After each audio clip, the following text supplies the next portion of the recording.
Today we're going to be talking about a super fun project that I am very excited about because this combines two of my passions, Raspberry Pis and Tesla.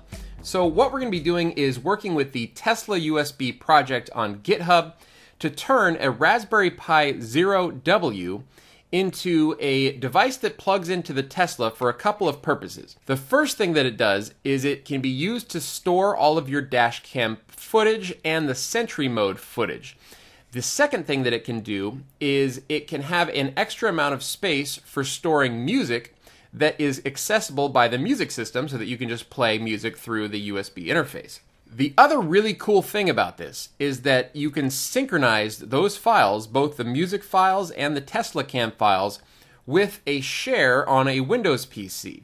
So basically, when you're out and about in your Tesla, you're recording all of your footage, and then you pull in and you connect to your home Wi-Fi, this will automatically start offloading all of the TeslaCam footage into that shared folder so that you can view it on your computer. This is great because previously, if you just plug a USB stick into the Tesla, you have to pull that USB stick out, bring it in, offload the footage, and then go put it back in the Tesla. So this is a nice automated way of doing that. As an added bonus, this also synchronizes with that music folder. So whatever music you put into that music folder, it's going to synchronize to the Raspberry Pi Zero's micro SD card, and that is available for you anytime. So if you want to change out your music, you just put new music in that folder and it will synchronize straight to the car. This thing's awesome. All right, so first thing I need to do is give huge props to the folks that created this project. And it looks like on GitHub, there's actually two different projects. There's a guy, Cim Ryan, C-I-M Ryan. I believe, and I didn't do a ton of research into this, but I believe that this is the guy who originally created this project, and his GitHub repository shows how to do this all manually. But then there's another guy, Marconi, and I'll have all these links down below, by the way, so you can follow along. This guy took what the other guy did, and he turned it into a very easy installation. So it's basically just an image file that you download, you edit one configuration file for your SSID and your Windows file share settings, and then you put it into the USB Pi Zero, and it handles everything for you. It's beautiful. And so huge props to both of these guys, Cim Ryan and Marconi, or Marcone, however you say that. Okay, so all of that being said, let's talk about the hardware that you need for this project. The first thing that you're going to need is a Raspberry Pi Zero. Now, why do I go with the Raspberry Pi Zero as opposed to some other Raspberry Pi? And that's for a few reasons. First and foremost, it's a nice, small, compact form factor. Second of all, it's got more than enough power to store these recordings and to store your music. I mean, you imagine that without this Raspberry Pi Zero, which is a CPU, you're basically just plugging in a USB thumb drive to store that footage, right? So this is certainly way more powerful than any USB thumb drive, which works just fine. Finally, the Raspberry Pi Zero is going to have the smallest drain, or the smallest draw in terms of power. Or in other words, this is the Raspberry Pi that's going to use the least amount of your Tesla's battery power when plugged into the USB port. Okay, so the next thing that you need is a micro SD card. Now, the one that I use is the SanDisk Ultra 64 gigabyte Class 10 micro SD card. It's $12.49 on Amazon, and I buy these like 2 or 3 at a time because I always seem to be going through them because I use them for my GoPro and for the Raspberry Pis and everything. The third thing that you need is some sort of cable. The one that I got is this tiny little Cable Matters combo pack. So this is a 6-inch USB to micro USB cable, and the reason that I like this one is because it has a right angle on the micro USB side. So when I plug this into the Tesla, it's going to basically plug in like this, right? So I have the cord on the bottom, I have this plugged in on the top, and then I have Velcro on the back. So I have 2 little strips of Velcro that I put, and it basically just attaches to the front wall of my Tesla storage compartment. And I'll show you guys the actual installation of this later in the video. Okay, so links to all of this stuff are down below. Those are Amazon affiliate links. If you guys click on those links, I get a couple bucks for any sales that are made through those links, and I certainly appreciate any of these affiliate sales if you guys appreciate this type of content. Okay, so optionally, there is this. So there is a Raspberry Pi Zero USB add-on board. And so what this does, you can see, like there's the Raspberry Pi Zero. This attaches to the bottom of the Raspberry Pi and then basically gives it a full-size USB Type A connector. The reason I don't like that, though, is because it's going to stick out of the wall of your Tesla, right? Or the front wall of your storage compartment. And then if you're putting things in the storage compartment, you might actually hit it and damage it. So I really like that it's in this case and it is sort of, you know, shielded from that kind of stuff. This is just the lowest profile form factor. By the way, the Raspberry Pi kit that I recommend is the CanaKit Raspberry Pi Zero. This is the one that I bought. You can see purchased one time right there. And it comes with this slick little case, the Raspberry Pi Zero itself, as well as a power cable, which you're not going to need, but it does also come with a heatsink. And so this is $24.99 on Amazon. Really great price for that.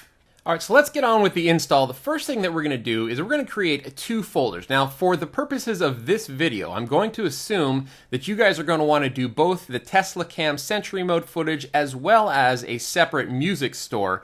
And if you don't want to do the music, you can just ignore all the parts about the music, and then it can be configured as 100% only for Sentry Mode footage. Okay, so in order to do that, I'm going to be doing this with Windows 10. If you have a Mac or if you have a Synology NAS or something like that, there are probably ways to do this same project with those devices.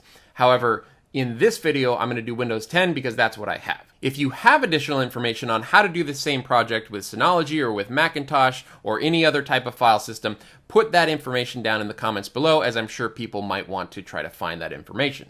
So the first thing we need to do is create a user in Windows for this footage. Now you can use an existing Windows user, but for me, and just for security purposes in general, I like to have a separate user for this type of thing because the password for the user is stored in plain text in the configuration file. So if anyone ever compromised this Raspberry Pi Zero, they would have a username and password for your home computer, and they would also have your Wi-Fi information, right? So we don't want that at all. We're going to create a separate Tesla user that doesn't have permissions to anything except for these 2 file shares. Okay, so I'm going to open up user management.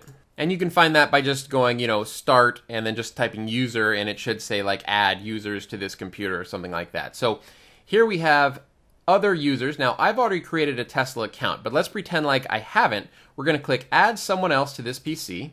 How will this person sign in? We want to say I don't have this person's sign in information. So we don't want to set up a Microsoft account for them. We just want to set up a local Windows account for this user. And then we click add user without a Microsoft account. So here we call this, you know, Tesla. I called mine Tesla. In this case, I'm just going to say Tesla2 and then enter a secure password. And then you can scroll down and fill out these security questions and then click next. And your account has been created. And next you want to create a Windows share. Now we can see here that I created 2 shares, one called TeslaCam and one called Tesla Music. Of course, the TeslaCam is for the Sentry Mode footage. Tesla Music is for any music files that I want to synchronize to the Raspberry Pi Zero. So let's go ahead and do a new folder, though. I would recommend calling, you can call the music folder anything you want, but I would recommend calling TeslaCam TeslaCam, exactly the way that I have it here with a capital T and a capital C, because there are programs that are available for viewing TeslaCam footage. And when you install and run those programs, by default, they look for drives that have that folder name specifically. So if just in case you're going to use one of those in the future, or if you're already using one of those now, just name it TeslaCam, all one word, capital T, capital C, and that will work with those programs a little bit better. Okay, but in this case, I'm going to create a new folder just to show you guys the process. So I'm going to say new folder. We'll call this Tesla example. Again, I'm not actually going to use this folder. I'm just doing this as an example for you guys.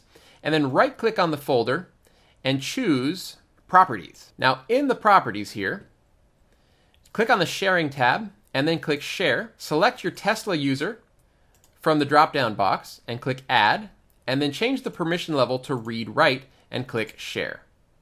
And done. And then close. And that's all you need to do. So now at this point, you should be able to access this shared folder with the Tesla user by going to // IP address of your computer / Tesla example or TeslaCam, right? So whichever one you chose to use. And once you've set both of those up, you should now have a Tesla Cam folder and then a Tesla Music folder. Okay, so now that we've done that, let's go ahead and download our project. Windows has been set up, so we want to go to the Marconi GitHub repository. Again, link is down below. And then you want to download this guy right here, TeslaUSB 2009-06-15.zip. This is version 1.3 of this project as of the recording of this video. So we're going to download that. So click on it, download it, and then extract that zip file. When you extract the zip file, what you're going to get is this file right here, 2019-06-15-TeslaUSB-Lite.image. An image file is what we use to flash onto our SD card. So the next thing I'm going to do, I'm going to take my micro SD card out of the Pi, and we're going to wipe it out and start fresh here. Okay, so I have my Pi 0, I'm removing the micro SD card. If you have a blank, brand new formatted SD card, you don't need to format it, but I'm going to format mine just because it's not blank. So I'm putting it in the SD card reader, and I get a bunch of different windows because it creates a bunch of different partitions on this SD card. So I'm just going to cancel and hit OK and go through all of these. Now you might run into this if you have to rebuild your micro SD card a couple times. Like for me, in order to get this project going and just to learn about it, I ended up reflashing this, I think like two or three different times. So let's go ahead and get to that drive. In my case, it's drive G, and that's where the files are located. So I'm going to run a program called SD Card Formatter, link down below. This is a free program. And then we're going to see we have the G drive, which is the one that we want to format. Now, big caveat here, if you're going to be using SD card formatter, you can absolutely destroy a USB connected drive or other micro SD cards or USB sticks that you might not want to. So double, triple, quadruple check that you have the correct drive letter that you're formatting before you do this. So we're going to kill out the volume label. We don't need that. I'm going to select drive G, which is the correct one for me, and I'm going to say format. And yes. Okay, now let's just go pop open our disk manager because we want to take a look at this disk and see if it's completely formatted. So let's do that next. You can do start and then just type disk man, and you should see a disk management app option. It says create and format hard disk partitions. Let that load, and then we want to find drive G. Or in this case, it's down here. It says disk 7 removable. Now notice that it says 59.46 gigabytes, and then this 16 megabytes of unallocated space. I don't like that unallocated space, so I'm just going to click on this, and I'm going to hit delete, and yes. Again, if you have a freshly formatted disk, you're not going to need to do this. This is only if you're reinstalling the Tesla USB or using a SD card that has been previously used for something else. So now I have removable drive G with 59.48 gigabytes unallocated. So the full disk is ready to be used here. Okay, so now we're going to use a program called Win32 Disk Imager. Again, also free. I have a download link below. And for Win32 Disk Imager, same caveat applies. If you choose the wrong drive, like by default, this is saying device D, and device D is one of my external USB hard drives. So I do not want to image that hard drive or I will lose everything on that hard drive. So I'm going to change this to drive G, the one that I know I want to format, or write the image to.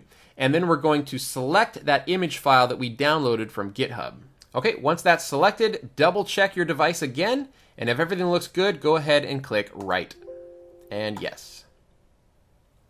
Now this is a fairly small image, so it shouldn't take too long to write it out to the disk. Looks like it's just going to take about 1 minute or so. Write successful means that we have successfully put the image on the micro SD card, so we're going to say OK, and we're going to go ahead and close Win32 Disk Imager. Now don't remove your micro SD card yet. You should have had it pop up a window, or it might have popped up and then disappeared as it did in my case. But you want to open up your Explorer or your Windows Explorer and then find the drive that was just created. In my case, it's G, and the volume label is called boot. Now, in that drive, we have all of these files. One of the files that we have here is TeslaUSB_setup_variables.conf.sample. So we want to take that file and open it up with something like Edit Plus or Notepad just so that we can edit it. So I'm going to edit it here, And this is the configuration file for TeslaUSB. So all of the settings that you need to use are in this file. It is called .sample though. When we actually copy it over to the microSD card again after we make our changes, we're going to remove the .sample and just call it TeslaUSB _setup _variables.conf. We'll get to that in a second. Let's look at these variable options. So we have export archive server, your archive name or IP. So this is going to be the IP address of your Windows 10 computer. So in this case, I'm going to say 192.168.200.4. That's mine. Export share name. This is the name of the folder that we created for the Sentry Mode footage. In our case, it's TeslaCam. Then we have the username and password. So in my case, it's Tesla, and then I will put in the password later where you guys can't see it. And then we're going to scroll down here to export cam size. So what this means is you have a 64 gig micro SD card. The export cam size set to 100% means it's going to use all of the available space on the micro SD card for Tesla Cam footage, leaving 0% space for your music files. I don't want to do that. I want to actually have some space for the music files. So I'm going to drop this down to 80% instead. That's going to use about 48 gigs for the Tesla Cam footage, and everything else will be for music files. Now, down here, this is another optional option that says if you set cam size to less than 100%, like we did, but you don't want to let the music use all of the rest of the space, then you can specifically set how much you're setting aside just for music, such as 4G here, which would be 4 gigabytes. Again, I'm just going to let it use the rest of it for music, but your mileage may vary. You might want to do something else. That option is available to you. Now here we have, if you want to automatically copy music from your share every time the Pi connects to Wi-Fi, set the following variable. So now we're going to take this variable, export music share name, and we're going to uncomment that.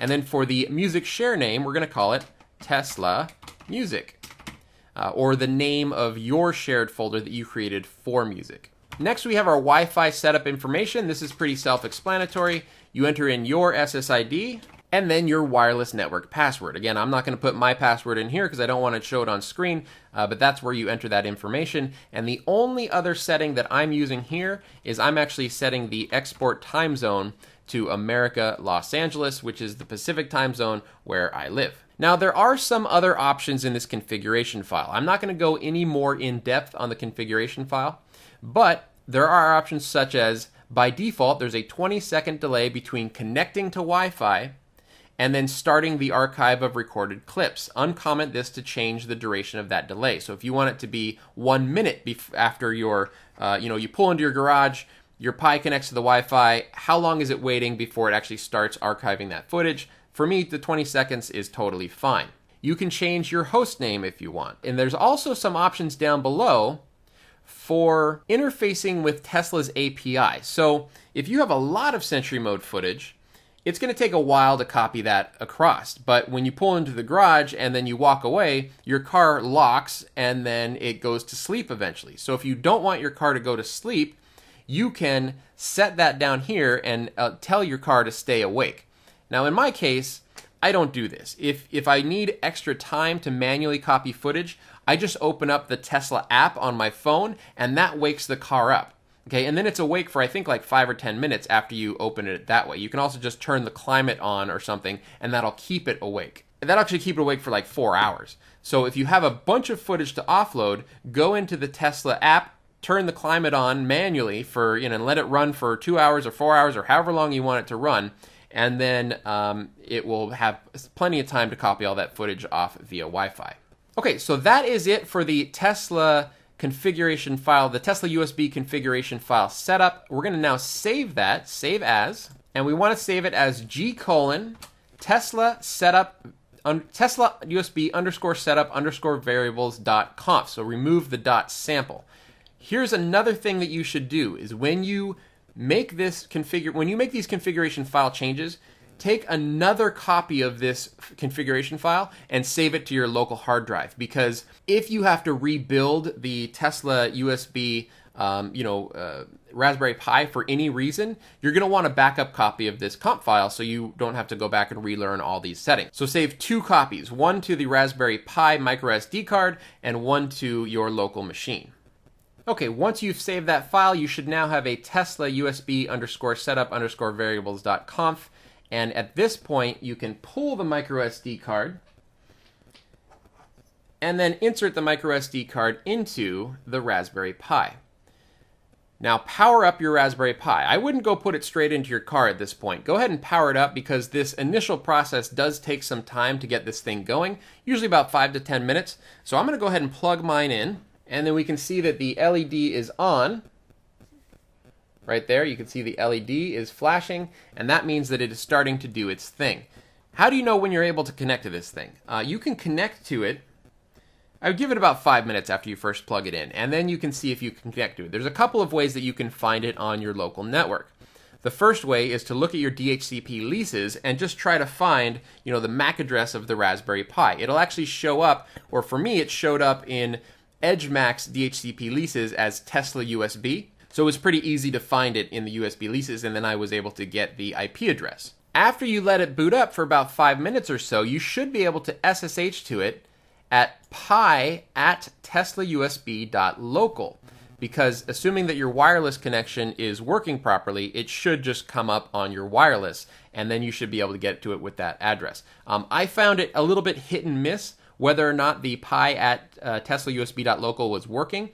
It was probably, though, because I was trying it a lot, right? So, plug it in, wait about 5 minutes, and then perhaps go try to see if you can SSH to it.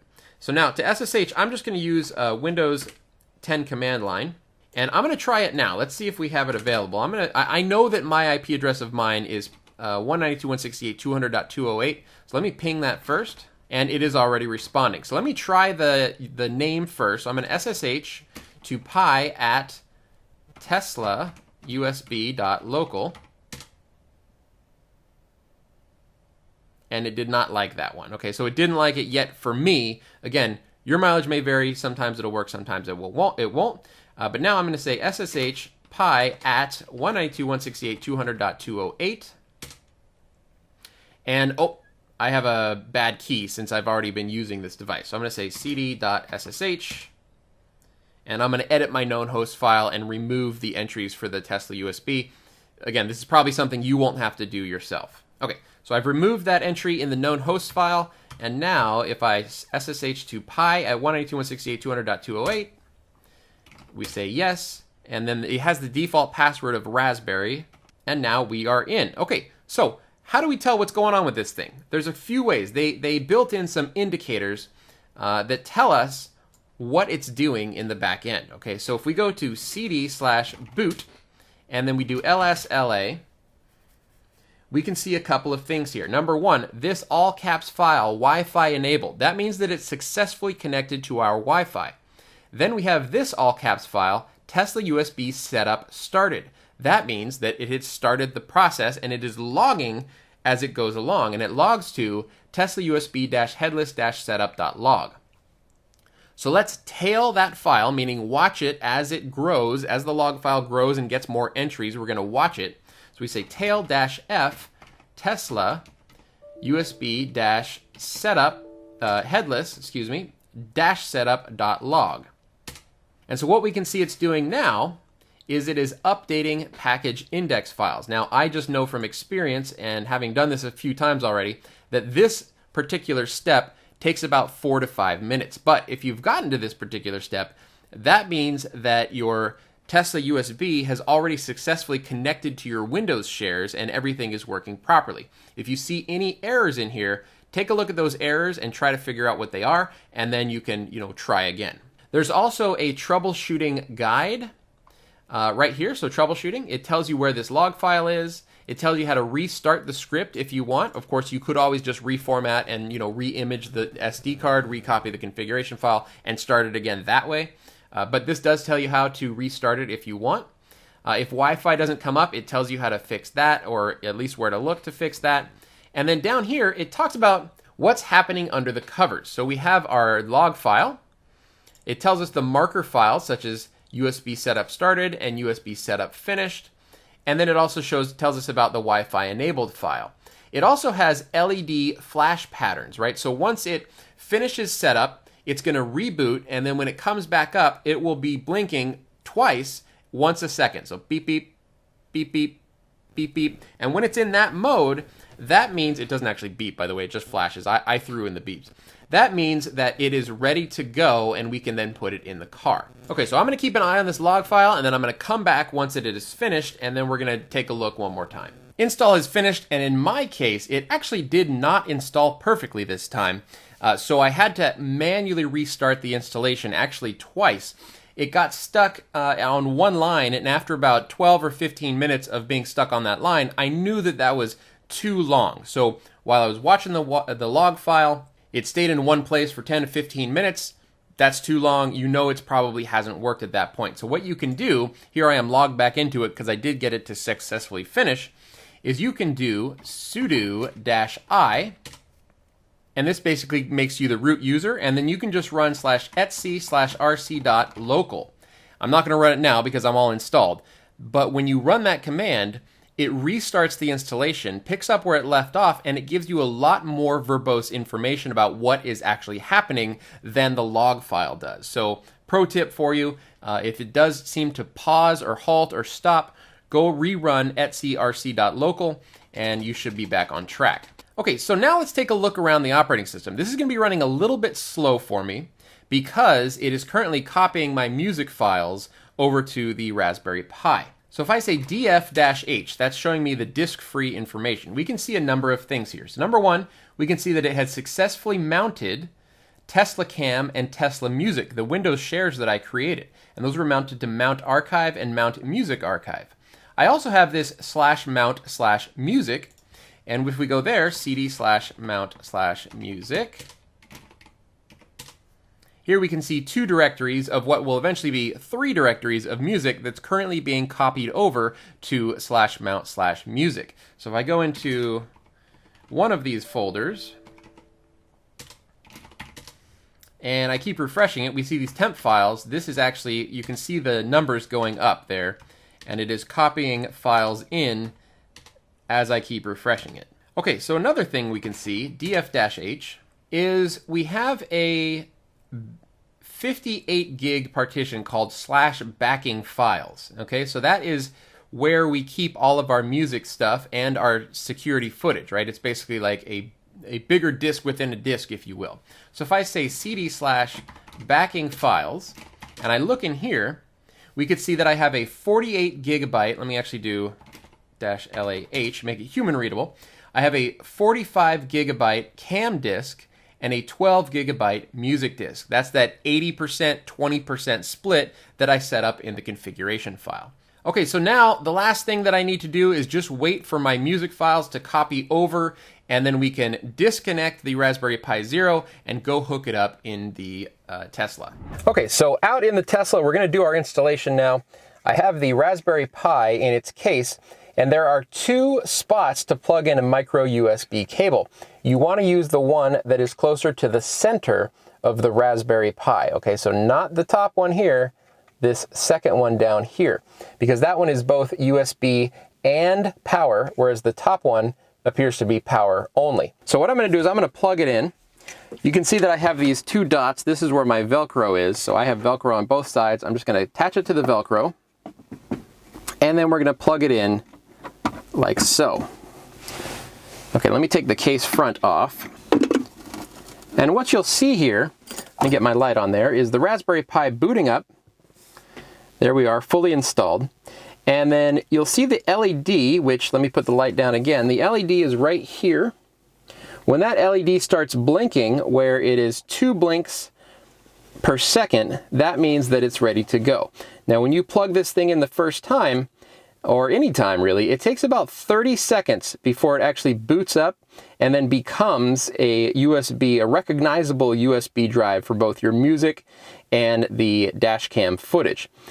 You'll know when it's done for two reasons. One, this will start blinking twice per second, and then second, you will see the Dashcam recording icon pop up on the screen. There it is right there. So you see that icon right in the center, the little camera looking one with the red dot?